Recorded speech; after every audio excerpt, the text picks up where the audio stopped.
La la la la la la la la la la.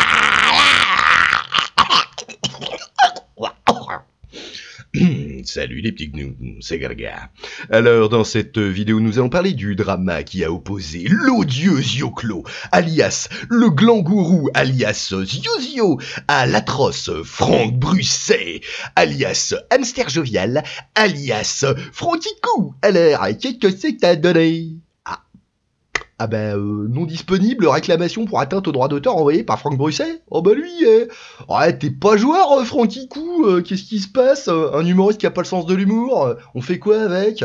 Je sais pas, hein, remarque qu'est-ce qu'on fait avec un humoriste qui est pas drôle.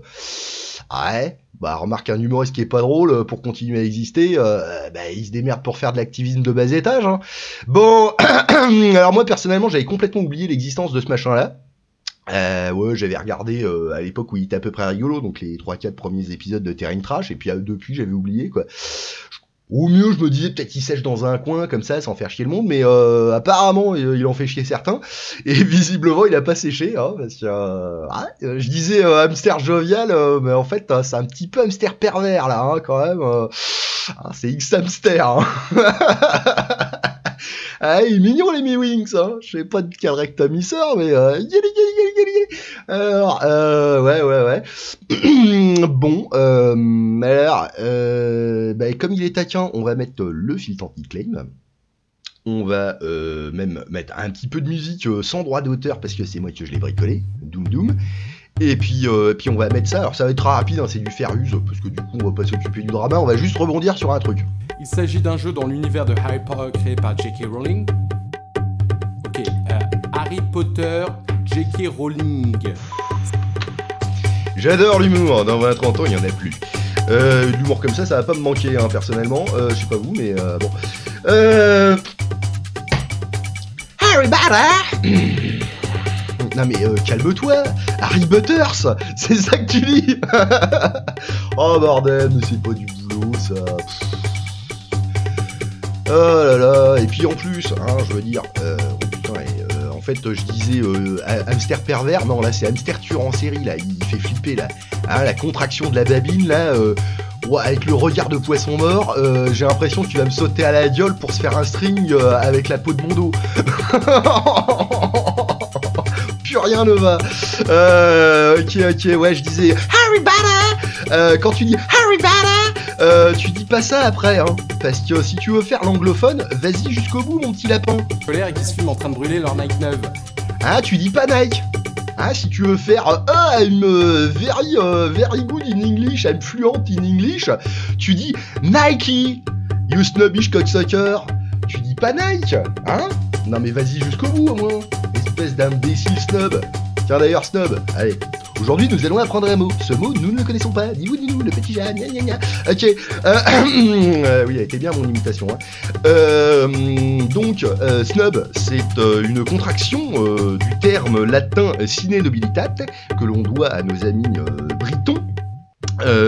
Sine nobilitate donc qui signifie sans noblesse. Et c'est exactement ce à quoi nous avons affaire ici, c'est-à-dire c'est quelqu'un qui n'a aucune forme d'élégance morale et qui va se la tendre à mort en faisant style « Ouais, je parle trop bien anglais, t'as vu ?» C'est aussi con que le mec qui va contracter les abdos quand il passe devant les gonzesses à la plage. Voilà, puis quand il se relâche, évidemment, il y a un gros bourrelet qui passe par-dessus l'élastique de son slip. Bon, c'est complètement con, putain. Quelle personne sensée va dire j'ai garé ma voiture sur le parking? Personne ne fait ça parce que c'est complètement con. Si vous faites ce genre de truc, arrêtez. Vous passez pour des débiles auprès des anglo-saxons, vous passez pour des débiles auprès des français, enfin, ou des francophones, et vous passez pour des débiles dans tous les cas. Vous êtes des débiles en fait. Arrêtez ça. Hein?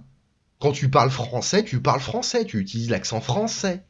Hein, bon, ok, tu peux, si t'es polyglotte et puis que tu dis un mot dans une langue que tu maîtrises parfaitement, ok, que ça vienne comme ça naturellement, pourquoi pas, tu vois, qu'un mot vienne avec l'accent, bon, ça va, mais si c'est pour flex comme un gros débile, comme ça, en faisant, ouais, moi je dis Harry Potter, et vous dites Harry Potter, bande de gueux, t'es juste un débile, hein. Bon, alors ok, c'est vrai que quand t'as pas énormément de talent, tu rajoutes toutes les chances de ton côté en mettant des tartines sur ton CV, ça c'est sûr. Mais ah bordel, pas du boulot ça, franchement. Oh là là là là là. Hein. Ah, c'est comme les gens là qui font exprès de parler anglais en mode My tailor is rich. Can I have some crumpets, please? Shoot the fucup. Hein, you can speak English with the accent of the commandant Cousteau. It's not a shame. Hein? And you know, I hear once. Oh, the French accent is so sexy. It's exotic. Bah voilà, depuis, moi je force mon accent français à donf, parce que I'm sexy and I know it. Bon, bref, qu'est-ce que tu veux, quoi. Enfin, c'est complètement con, quoi. Hein. Si tu as à peu près l'accent d'une langue, en fait, tu vas l'utiliser naturellement afin que cet accent te permette de faire volter les mots au gré de la mélodicité de la langue.